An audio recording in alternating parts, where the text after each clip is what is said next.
Right. Curtis, I've made you co-host. You should be able to unmute yourself, brother. I think I'm on muting here.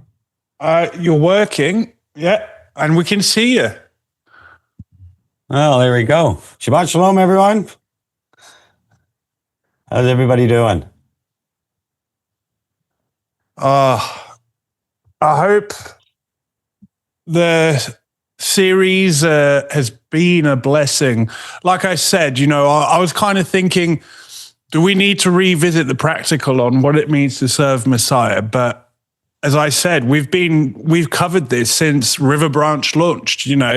How do we go about things in a wise and trustworthy manner? Well, we've covered that. So it's like, well, why do we do these things? Hopefully today begins to scratch the surface as to why. And as I was saying to Curtis, what I love about the simplicity of being trustworthy is that, okay, what do I do now? I go and learn to be trustworthy. It really is as simple as that. So how do we do that, right? Discipleship, accountability, his order, understanding, design, all of these things that we've been covering up until this point. So, again, having understanding of the greater why means nothing unless we can apply it. And hopefully people are really getting, how applicable this message is to the now. Especially as we get into some weird and wonderful stuff when Curtis will be leading us through the next series. So how do we remain trustworthy while the world is rocked, Yeah, here we go. Buckle up, everyone. Because all of these principles in all the teachings from Shalom in the Home until now, whether people understand it or not, we're learning kingdom principles. And if we're truly understand who we truly understand we're the house of Israel, then all of us that are learning in this journey that we are in a theocracy and there's a king on the throne. We're not in democracies, we're not in communism, we're not in socialism. And so what happens is we learn that we're coming to the house of Israel, that we have a king, Savior, a bridegroom. He's sitting on the throne and he's going, can you learn my ways as we come into the house? And or are you going to try and make it your ways and be the sons of Korah and set up your little things? And so, it's the great marriage covenant, and he's finding out, it's not his blood on the stand, and for all that he's purchased to come into this house, he's actually seeing, well done and faithful servant. And that we believe is a bridal statement. It's an actual bridal statement for governance to come, the raising of the eternal family. And if he can trust us in this imperfect state, and if we can get these principles, and when I mean imperfect, I mean it. It doesn't say, well done, good and perfect servant. It's faithful. He's not asked us to be perfect. And if that was the case, we're all finished. But he is seeing, and it's just like a father or mother dealing with their kids. They may be doing something that's not maybe expedient or even helpful to everything in the moment, but any parent would look at their children at times and go, even though they might not be doing something even well, it doesn't mean they can't be pleasing, because the children are trying to please the masters of the household. And so it comes down to behavior. It comes down to, if a child is trying to please its parents, loving parents can see that that's occurring, even if it's not perfect. And so what is a parent really looking for, And you look at a husband to a wife. Everybody here, we're all the wife in this picture. We're all the woman. All of us. And he's looking for a certain type of bride. And We're our test right now is going to see how we behave at this time, because we don't get to use our fallen state as the excuse. And so we need each other, and we need to help each other. We need to grow and mature, that we may become the bride that he's looking for. And it doesn't say, well done and good, most knowledgeable servant. It says faithful. You know, we're not going to be judged on what our knowledge is so-called, or what we think our knowledge is.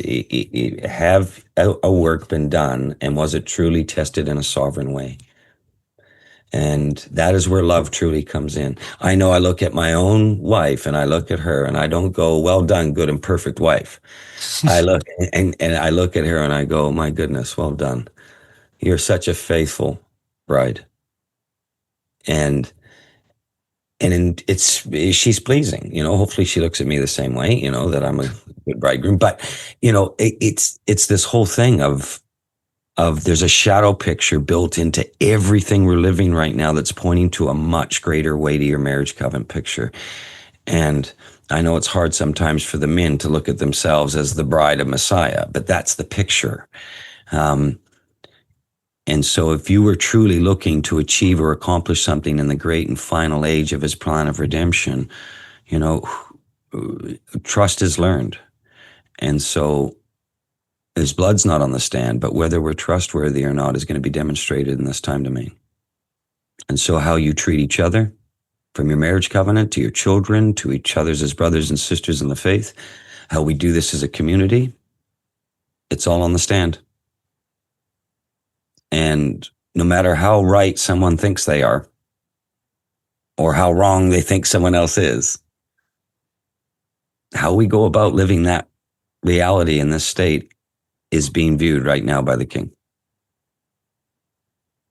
And yeah, like I've said, Michael, to you many times, we could do this on good intent. We wouldn't need the Ruach.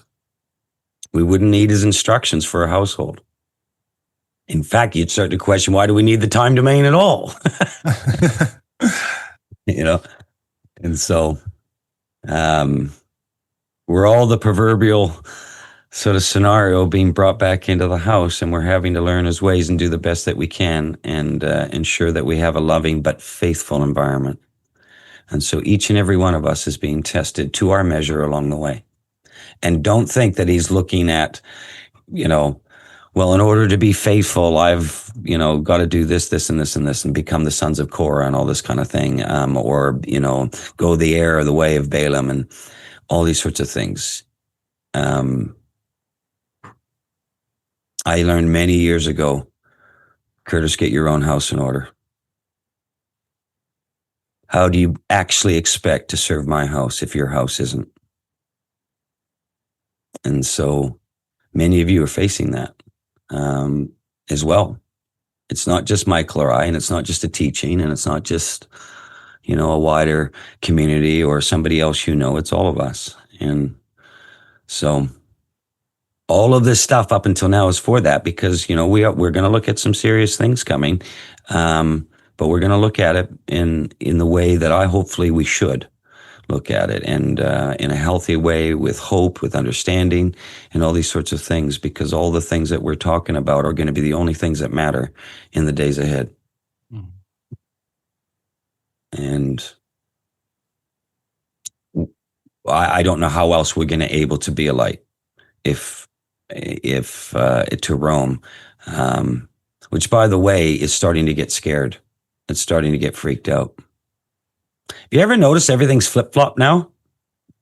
Everything's flip-flop. It used to be, whatever Christian religious Talmud was going on concerning the book of Revelation and prophecy and end times and all this kind of stuff. It used to be that, oh, you're the doomsdayers, or, oh, you're this and that and everything else. Now you watch the Roman news and, climate change, AI, we're all going to die, wars, all this kind of thing. And they're just getting bombarded with it. And you know what's happening?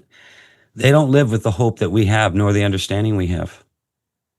I can't even imagine what it would be like to be a Roman without the faith and understanding that we're not heading for the end of the world.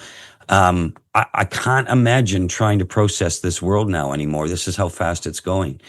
Maybe it behooves us to remember and not take for granted that the shalom we're granted is because we have an understanding and a hope and assurance in ways that people around us just don't have. They are faltering at a breakneck speed now. And so the only question is, are we actually a light now for people? Are we actually a light? Are we consumed by all the fear and the circumstances and everything else, or are they going to see that we are people that have actually learned to trust a king? Are we learning to trust him? And I think that's a process of a faith journey. We're actually learning to trust him. And we're going to need that, in the days, the months, the years ahead. And indeed, many of you have understood how much you've needed that if you just look back the last 5 years. Look at the stuff that people have been through. And if you've had shalom through it all, then we should be praising our Messiah for that. I know I take it for granted at times just how much shalom I can have while others really don't. And I just think, wow, okay, So yeah, so everything up to this point is just really about us as a people and as a house and, a scattered community and everything else to serve into one another and to go through these things. The weightiest of matters has just been given to the community. And it applies first and foremost to anyone who would stand up and claim such a thing. And so we hold these things to account. We hold them dearly to ourselves. We have to look in the mirror, and then we go forth and go, okay, this is all how it is. We may not be perfect at it, but we can all help each other be pleasing to him. And that is possible. That one is possible. So everybody here, hands up. Are we all pleasing to Messiah and how we behave with each other and to others? If you stood in front of Messiah and just looked at your last couple weeks of your life and said, man, my behavior is pleasing to him. And then we put that into a kingdom perspective, and it should be sobering. It should be sobering for all of us. It just doesn't matter. Anyway. So we're not going to point the finger and keep pointing the finger at each other. We got to help each other get there. And that's it. Yeah. I couldn't articulate it any better. We could have kept all the teachings to now just for the last 5 minutes of the Q&A.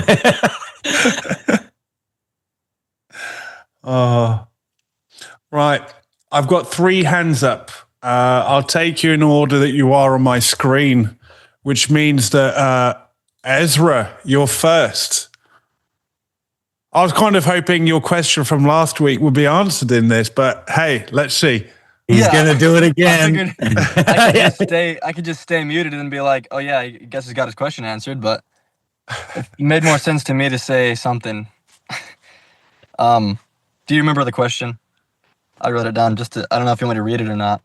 Yeah, reiterate it for everyone's sake. The question was, if we're made in Yah's image, and we have a self that was given to us before the fall, is there a positive light to the self, or is it just another way of saying the flesh, and we should therefore die to it altogether? Not that Yah is selfish, but does he have a self? And what exactly is it in him that he wants us to be like, if he has a self? And looking back on the question, I think you answered my question very well. I don't know, it doesn't really make sense anymore in my mind to think that he would have a self, because he is love, and love doesn't seek its own. But like, it kind of became a similar thing. For example, light or darkness is like the absence of light. It's like selfishness is the absence of him, the absence of love. When you're selfish, you're putting your desires on the throne. So when you're loving, like Hasatan he was no longer loving the Father when he was putting his desires in front of him. You know, I just want to kind of expound on what you said, and like, because when you say, does Yah have a self, more to define it for the community, like, because the word self can be used in the negative sense, but it can also be used in the context of this is who I am. Your ontology would be the technical term for it, who you are as a person. And so to differentiate between those two selves, if that makes sense, because you have an identity, you're a collection of thoughts, emotions, you have characteristics, you are you. And in the English, we call that self. And then there's the negative thing of I am serving self, my sinful desires, this pleases me. And as we saw today, you can do that negative of serving self, both in a glorified and in a fallen state. Now, does Yah want you to lose in the death of self? Does he want you to lose who you are? Essentially, does Yah want a collection of robots of blank slates? No. He created, diversity and difference and beauty. Look at all the flowers that are all so different. They all have a unique characteristic. Look at all the different animals. Look at all of you. Right? You all have you have these beautiful aspects to your personality as to who you are. And so now here's the thing. Yah has a character. He has thoughts, emotions. I don't want to say he is a person, but he has an identity. He is who he is, right? An ontology will be the word. And so in dying to self, Curtis, I'm reminded of something you said to me quite a few years back when I was actually dealing with self-condemnation and false humility. But this thing of, we think of less of me is more of him. And what we mean by that is that we try to, in dying to self, we try to erase who we are. And that's not what the scripture says. More of him is less of us. Like, Yah still wants you. Like, you are you. You are Ezra. Like, in dying to self, Ezra, he's not asking you to forget who you were. In fact, he says, remember, you once were a slave in Egypt, right? And so just really to make the distinction that when we talk about dying to self, he's not asking you to erase who you are. However, that thing of I will serve myself, who I am, my way, that's the bit that's got to die. And so you can still be you and serve him. And this is what brings actually the beauty to how Yah has decided to express humanity in all its variety. I hope that makes sense. Yeah. I basically, kind of, to me, I guess it boils down to usurping. You can be yourself. You can have an identity without usurping. And if I may, I actually do have a question. It's just kind of a thought about. Yeah, go for it, mate. The forever after. For example, if the bride is, if his desire is that the bride always has a free will because he doesn't want robots, then is it always, like, is the possibility of being cast down or away or just like perishing because you usurp him again, is it always there? Or are we going to do that, Because if you have free will... It's a really good question. And, I'll quickly answer it and then I'll let Curtis add to it. But I'll use a shadow picture to make my point. My wife right now has the ability and the choice to go and sleep with other people right now. She's got that choice available to her. But she won't. Why? Because I'm forcing her?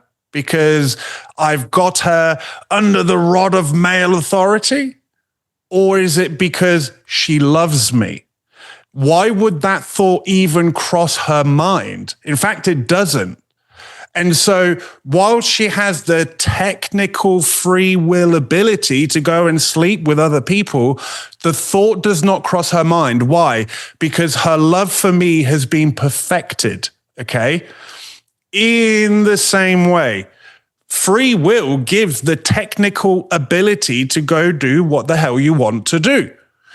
But why would that thought even cross her mind? And I can make that statement now while we're living in a fallen state, right? My bride is in a fallen state right now, which means that she is more prone to missing the mark. She's more prone to adultery. But her love is so perfected, it doesn't even cross her mind in a fallen state. How much more in a glorified state? And this goes back to the purpose of the test. You know, he's gone to great lengths to make sure that missing the mark in a glorified state won't happen. But how do you do that without taking away free will? You test it to its limits. And so if you want to get technical, yes, there will be the technical ability to go and do whatever in the forever after. It's called free will. But the bride will be so refined that she got to a place of faithfulness and fidelity in a fallen state. How much more in a glorified state without that bent towards it? Do you see what I mean? So the technical ability is there, but why would it even cross her mind? That's how refined her heart will be. I hope that makes sense. Curtis, over to you. Yeah, no, I think every picture we're seeing is, and winnowing's a great picture, of the whole process. But when the wheat and the barley go into Aviv, there's a portion, that it's ready for harvest because the weight of good fruit is in there, right? It's useful. And so when it bends over, right, and this is what we're to look for, when it bends over, isn't that a beautiful picture of repentance, right? It's an actual submission because it's good. And so you actually see this all built through the creation picture and everything else. I'm reminded of even our dog once, MJ, just how imperfect, so many things she had to overcome. She was a rescue, and given her type of breed and everything else, just had some real challenges, and she had some physical health issues and things like that. But in the end, right up until her death, the day before she died, she guarded the property faithfully. She couldn't have done much at that stage. She was literally 24 hours from dying. But she faithfully sat on the edge of that property and watched. And she would have given her life right to the very end if something was to come in and try and harm us. And she was about to die, to perish. As imperfect physically, things that she'd had to overcome and all of these sorts of things, she'd become such a blessing to the household and such a faithful animal that it was no longer about her fallen state. It was about what she was in her little doggy and a fish. And so when she went to pass away, she went to put herself outside to die. And I remember that evening, it was 2:00 in the morning, and I was with her. And right to the end, all she wanted to do was to do things right. And she walked out and she put herself in the middle of the yard. Now, it was really quite cold at that time. And yet she still wanted to do the right thing, to not make a mess and die in the house and all that kind of thing. And she wandered her way out. And it was freezing, I think it was -4 or 5 Celsius. And I remember as a master of the household looking at this, going, no way, girl, not a chance. And I went out and picked her up.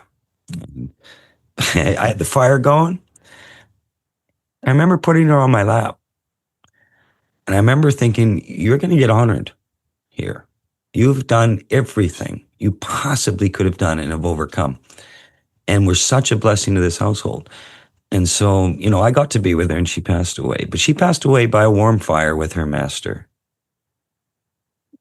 inside. and inside the house, not outside the house.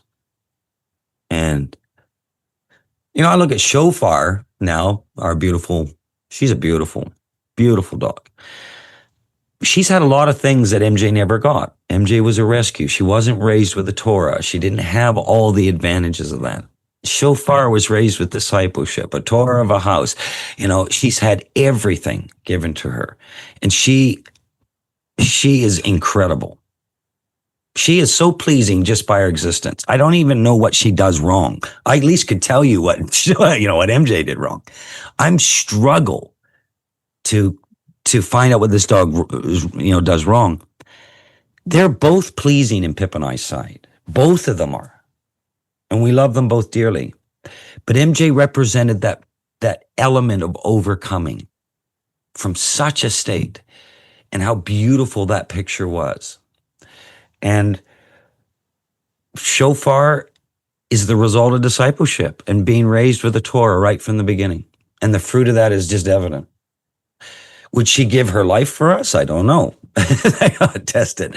But I know absolutely that MJ would have. And so we just all behooves us to understand that, yes, it's true. Where Shofar is probably what's needed for the running of a household. MJ had to go through the overcoming and to get to a place that was pleasing.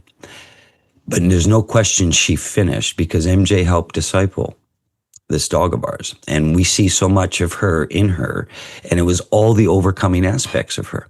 Well, is it possible for all of us the same thing's happening, Ezra? Is it possible that as we help each other in this overcoming position, and even though we're coming from a position where we're not perfect, is it possible that we can overcome and become faithful in his eyes? And therefore, that was the greater picture of having to go through that, and all that sort of thing. And so both positions are incredible, because our love is there for both, and both are pleasing. Yet they had very different starts. I think all of us represent the MJs, and that sort of a thing. We didn't get a chance to get raised the way he wanted us to. We've all had to figure this out the hard way.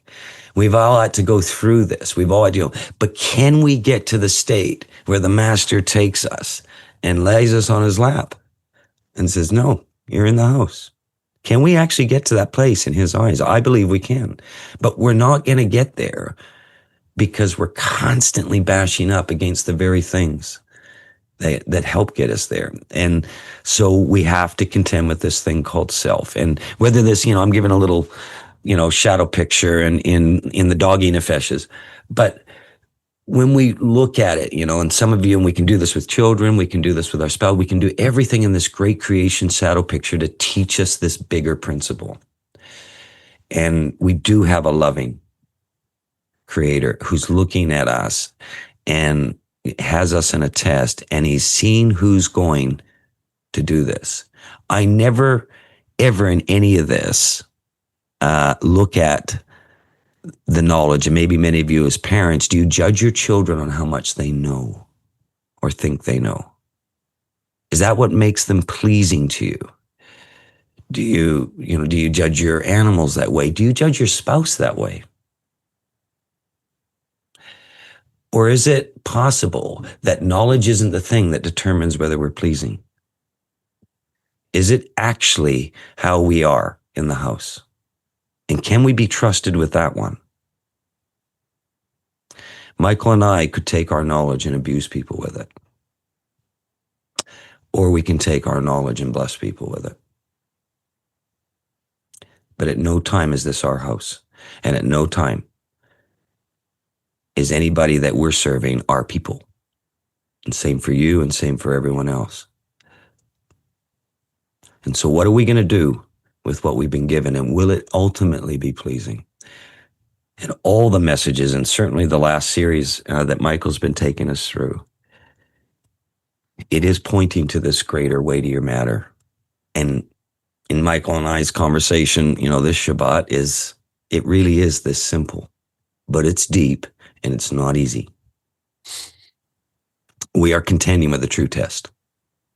We actually really are.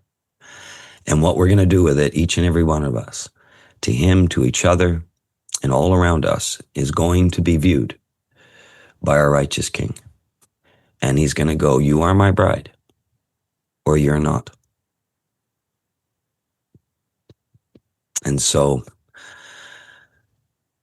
we're in a community, for the most part, where people are getting this and understanding this, and they're actually wanting to help us finish. You want to walk with those who truly get these principles, and the only way you're going to know this is by the fruit of their lives. What is the behavior of those who you're walking with? What is it truly? Is it driven by hurt? Hurt people hurt people? Or is it driven by people who have healed and they help others heal? The hurt will hurt, and then it will continue to end in hurt. The healed will help the hurt and help them to heal. And this is the journey for all of us. And so we must be able to look in the mirror first. And then we must be honest with what's around us. I know this much. I've learned over the years to walk with those who not only get this, but they operate and act in such a manner that's going to allow me to finish the race. And so it's a plea.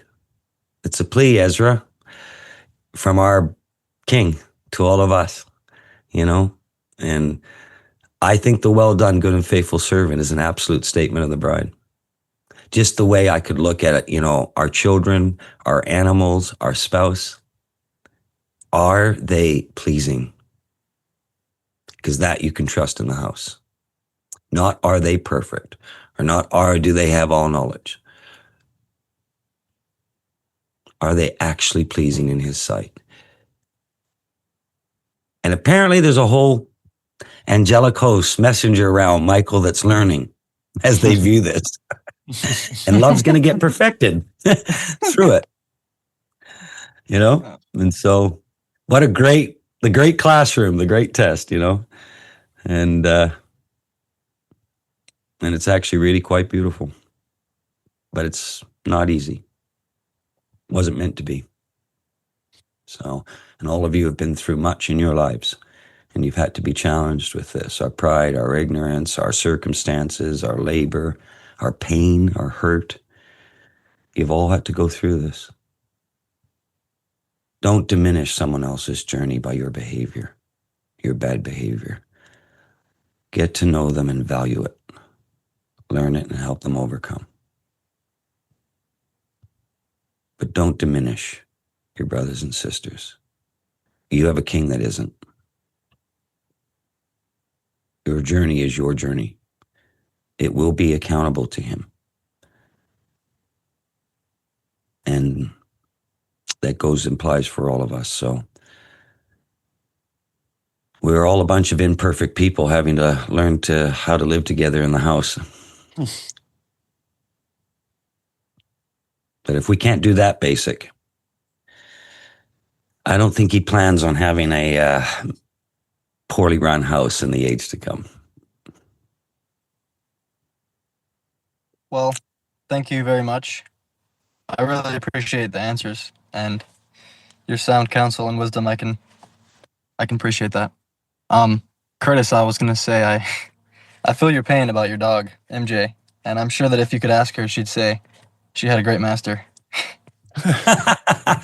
Well, I'm hoping on it, because I actually think the shadow picture, thank you for mentioning that. It's actually, when I speak about it, it's actually in a very joyful way, because the memories of her are just incredible. I miss her dearly, always will. Yeah, no, I didn't want to say this at first, but now that you said that, I didn't want to feel like insensitive, but I was going to say, I'm not really sorry. Like, I wanted to say I'm sorry, but like, I'm glad that you had the chance to have such a dog and have the joy of her. He taught me the way to matter. The Father gave her to teach us, and she did. It's incredible. And, imagine that an unclean animal could teach us the way to matters. Right. Of the great plan of redemption. Does that sound familiar? That might be happening somewhere else, all that kind of thing.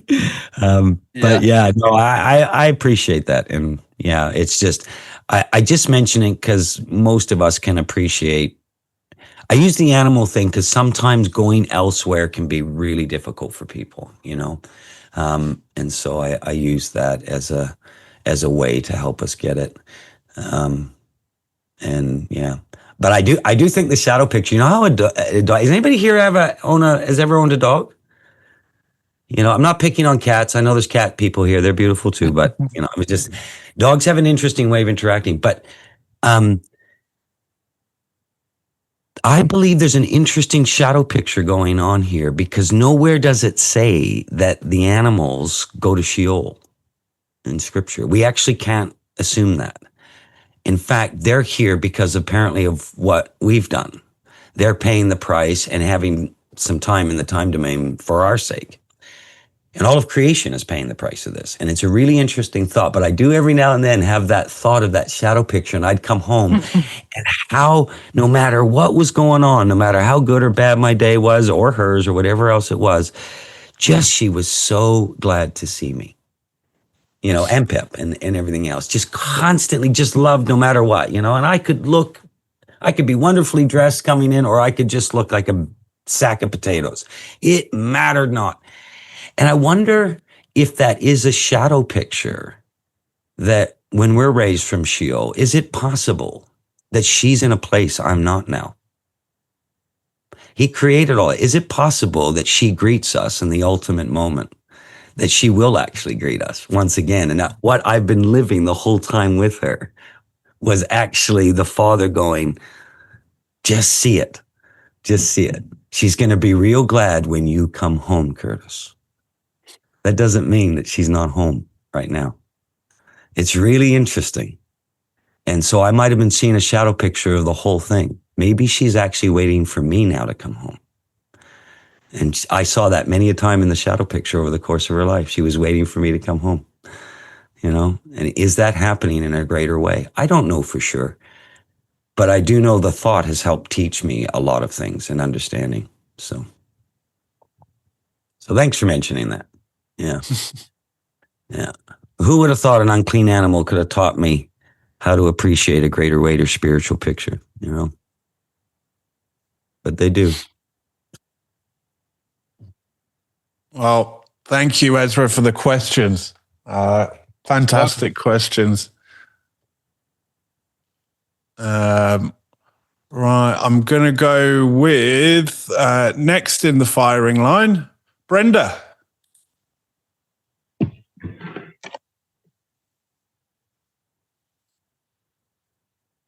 Hello. Hello. Shabbat shalom. Shabbat shalom.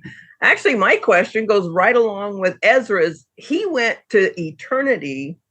I'm going to go a little closer to the millennial reign, since self and pride and desire and all that was before the fall.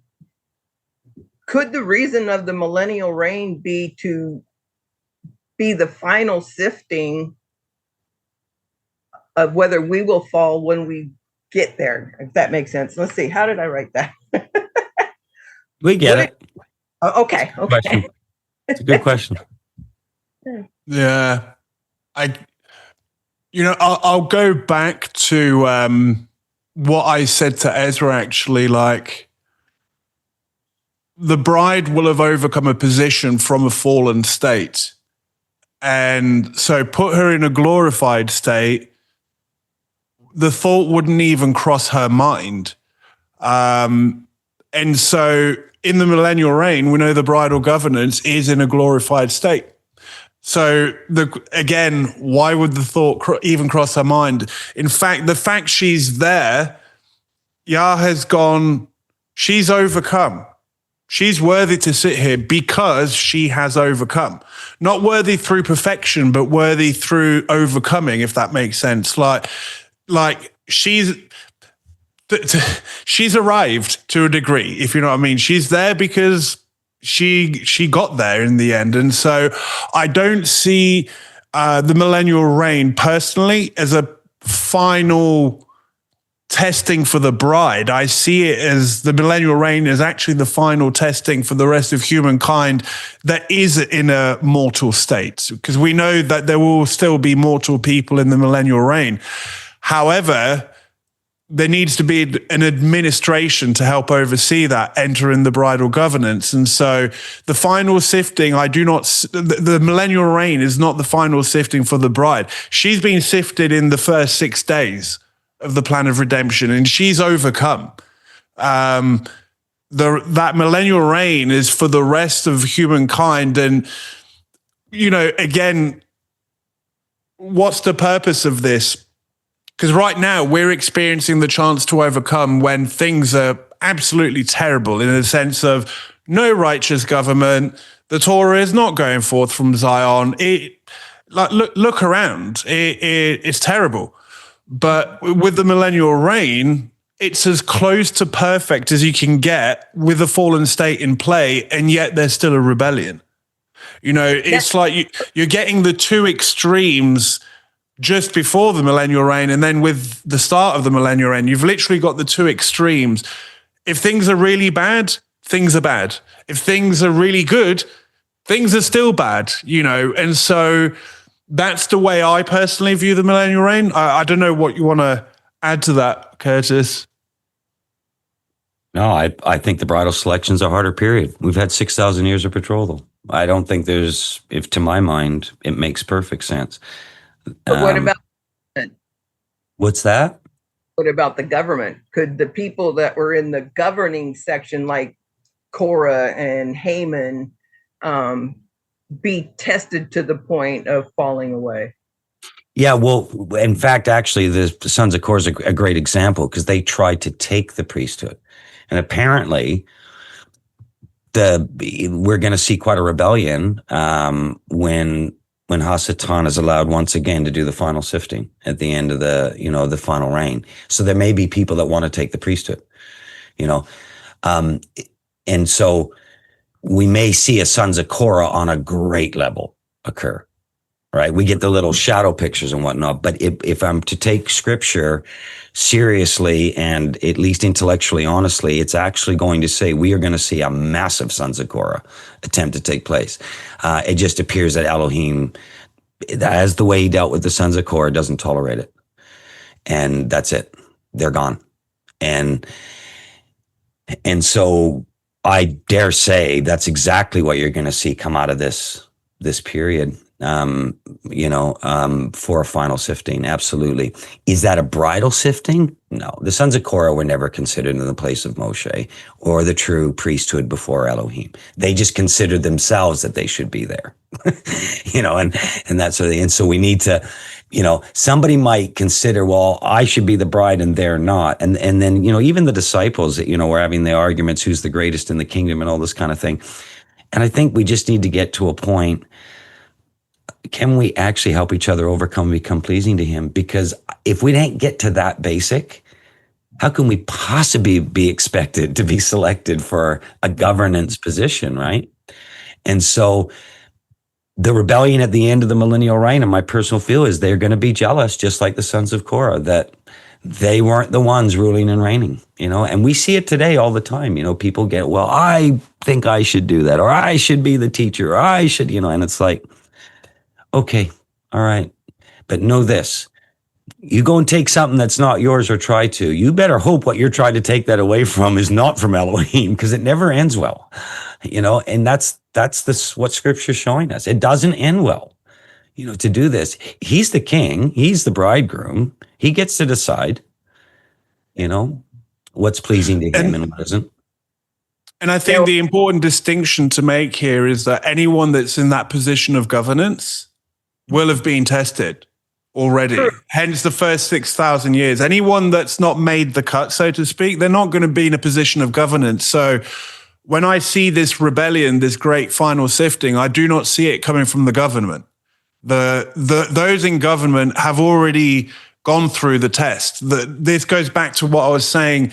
The test in the millennial reign is for those that are still fallen. Yeah, actually, the picture is a bride actually in the house being surrounded by that which wants to evict it. It's exceptional that this could be the outcome, but through that, though, there will be a great winnowing, the raising of the eternal family. And it's actually a very interesting thing. And apparently that, they're in trouble. It doesn't mean he doesn't love them, but it's like, that's it. You couldn't be trusted with this. And also to remember, we're inserted into the time domain. We may not have memory of this. We may not understand, the things before this, but apparently, according to scripture, the bridal governance is allowed her memory of this well in a glorified state, at least to the end of the 1,000 years. And I believe personally it's because it's necessary. Think about trying to be a parent if you've never been a child yourself. Like, right. Have parents ever looked at their children and there's a sense of mercy or even joy because you remember, yeah, I did that. Or I understand that. See, you need to have empathy and love governing things. If you don't, you will end up with only self-righteous judgment. That can create very abusive parenting. You have to have something to benchmark it on. So if you were raised in a very unhealthy environment and that gets transposed to you being parents, you could then pass that on. And now you're raising the children in a very unhealthy way. He's actually allowing us the memory of this because I believe it's going to be required. He needs not only a pleasing governance that where love has truly was perfected in an imperfect state, but he also needs one that understands mercy and favor. And if we don't have our memory of what we've all been through, and we're possibly entrusted with such a thing, we're going to wipe everything out that he loves, that he bought. We will. It's a very dangerous thing to have somebody in a place of authority that has no capacity for mercy and is only sitting in a place of self-righteousness. Well, that is a very dangerous thing. Shadow picture of Eve. She was the glorified bride and she fell. Yeah. So where does that fit into the millennial reign where some in that glorified situation could fall? But yeah, it's a great question. And I think that's exactly what's being dealt with this side of it for a bridal sense. Yeah. Like it's showing us the need for it, if that makes sense. Yeah. Yes, it does. Yeah, because it couldn't have been selected from that point, right? So what was the need of the test? He's selecting a bride. Yeah. And a bridal governance and something. And it's his desire. I guess we have an Elohim. He just doesn't desire to rule alone. He doesn't desire to be alone. I mean, why do we think that's strange? Everything in the shadow picture. I mean, do people like being alone? Do you just want to be the only one on earth? I know people can upset us sometimes and we get frustrated with people's behavior around us. But do you really just want to be the only one on the planet? No. I don't think Elohim wanted that existence either. But he's working it out. I also don't think he wants an AI people. True. He wants actually to love and be loved and have an existence. He's actually sorting out his existence. We think it's all about us. We do. Figure it's all about him. Who'd have thought, Curtis? Yeah, who would have thought? He's actually trying to tell us, I'm making my thing come to life. You want to be a part of it? That's great. It's going to be wonderful if you do. You don't? Okay. But I don't hold it against Elohim that he's decided he doesn't want to be alone for all eternity. I'm starting to realize that actually, no. I think that's a very fair position by an Elohim. And to love and be loved in a legitimate way. And how is he going to make that happen? No other faith on earth can answer and talk about these questions, by the way we can. Not one. We are distinctly unique in this sense, if we actually see the bigger picture. No. Well, thank you very much. That clarified a whole lot because I was coming from a Christian background that said it's all, there's no reason. And it just. Yeah, because we're in a state of self. We're in a state of self. If we make it all about us, we won't understand the reasons. Right. Yeah. And thank you, Brenda. And I'll add a little tidbit as well. People think of the Great Rebellion and, it's going to, look, it is going to be terrible, but people miss this bit as well.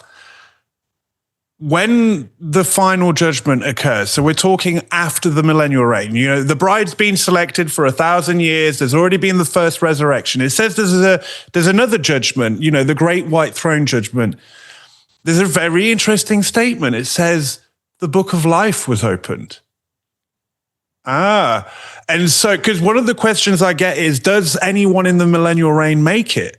Well, if the answer was no, well, why is the book of life being opened at the final judgment?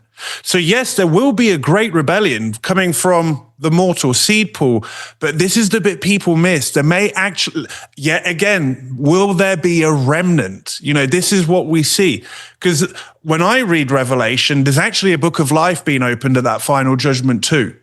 And so this is why, look, the bridal governance is there, like it's for that one sheep, right? Yeshua goes after the one sheep. What about if that one sheep, there's some in the millennial reign, born into it, and there's a few of those, So I want to throw that in there because everyone makes it very doom and gloom about the rebellion in the millennial reign. If everything's cyclical, there may just be a remnant, and the book of life is open. All are subject to rebellion. Hasatan was glorified, rebelled. Adam and Eve were glorified, rebelled. All of us rebelled. The millennial reign shows us that a fallen state's going to rebel again. Every picture we're given, whether you're glorified or not, has the ability to rebel. So how do you have an eternity that's legit without making robots? How do you create an existence where you don't have rebellion? You must perfect love. And we are seeing something incredible taking place because rebellion can happen either way. It's been made clear to us in his word. We don't have to make this up. Rebellion, at least for all of us in the fallen state, has been made clear.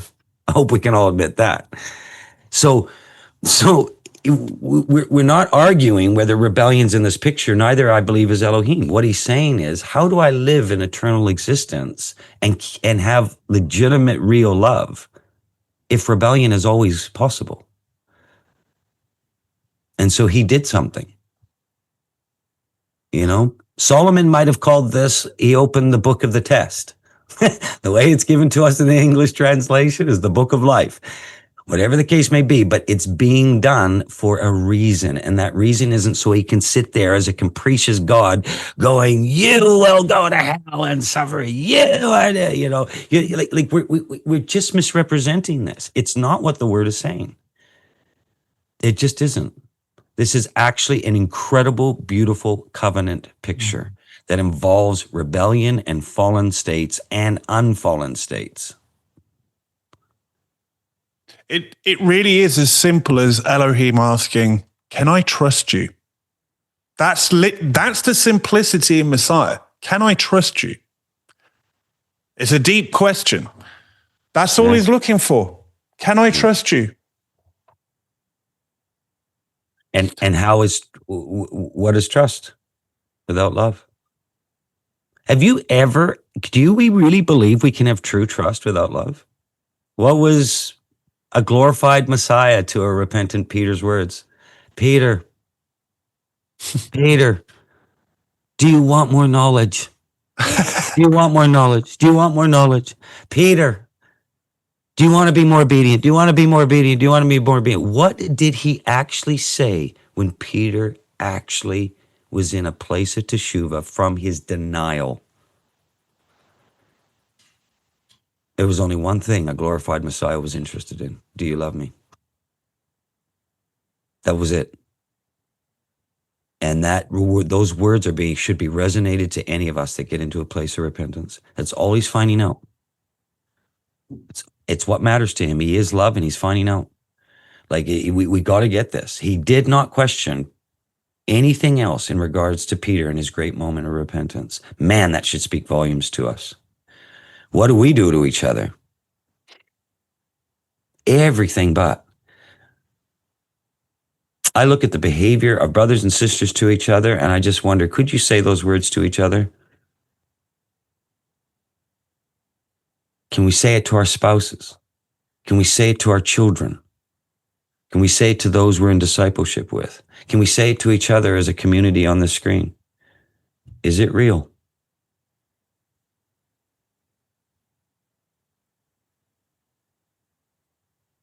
Mm. There was another question and hand from Kyle. I don't know if you still want to ask it. Yeah, where is Kyle? Let's crush him. Let's smite him for putting his hand up and then leaving. We can judge him and smite him, because that's how we should run the kingdom. Well, since he's nowhere to be seen, we'll cut him some slack. But yeah, I mean, there's nothing really more we can say on the topic, Curtis. I mean, this has been a fantastic Q&A, by the way. I mean, by virtue of the questions, you know, what I can see, Curtis, is that this is not just a morbid fascination and a quest for knowledge. People they're asking the questions because you guys care. I get that sense you actually care. And if that gives joy to Curtis and I can only imagine that a people that actually care will please Elohim. I see this comment here. The heart of her husband shall trust her, and he has no lack of gain. Proverbs 31. You've just summed up his desire, his helmet. You know, it's his true desire. You're just reading it right there in Proverbs 31:1. Yeah. You know, Curtis, I'd normally give you the final word, but I'm actually going to give that final word to what Kyle and Kelsey have put there. The heart of her husband shall trust her. There it is. Anything else we say will water it down and maybe take away from the weight and simplicity, but the weight of this beautiful plan of redemption. Beautiful plan. So, community, we'll next week, Curtis will take us through some interesting topics and the seals. We're beginning the seals of Revelation, so. And hopefully that will give all of you some peace, actually. Strangely enough. Yeah. We'll leave you with the blessing. Yah will bless you and guard you. Yah will shine his countenance upon you and be gracious to you. Yah will turn his countenance toward you and grant you shalom. Everyone, have a blessed rest of your Shabbat, if it's still there. And we look forward to seeing you all next week. Next week, we go to the racetrack. Yeah. Bring your popcorn. Yeah.